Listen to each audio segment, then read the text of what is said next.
A question for you, Rachel. It's kind of a personal question. I just wonder because we, have a lot of non-Black allies that are at the anti-racist table trying to do the work every day.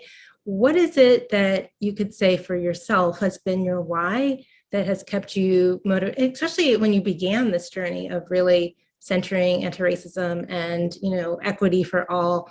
What was it that was your why that you came back to? Because again, for you as a white female, that you have a lot of privilege, so you don't necessarily have to do this work. So just what carries you through so that maybe we can inspire some of our participants who are trying to find their why of why they're picking this up every day to do this work when they could just put it on the shelf.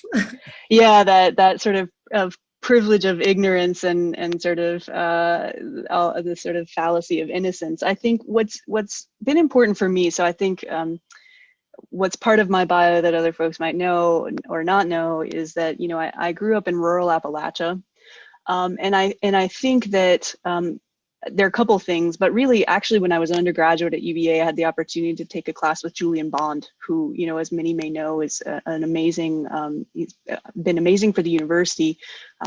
Obviously he passed away a couple of years ago, but I had the opportunity to learn from him in particular ways and to be given those thinking tools that let me see differently, and also let me see, I don't know if you all have taken up Metzl's book, sort of Dying of Whiteness, necessarily in your reading groups.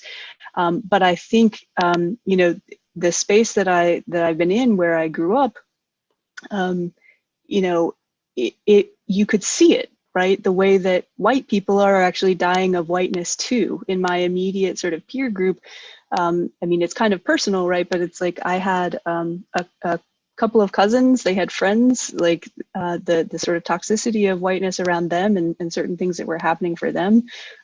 Many of them were dying prematurely also, right? Sort of in their 20s, and I think it's just, I've had a range of experiences that have helped me see that and to see how anti-Blackness, racism in general, and white supremacy in particular, that actually limits my self-authorship for who I can be as a person. And I think it's a lot of different things that get people to that.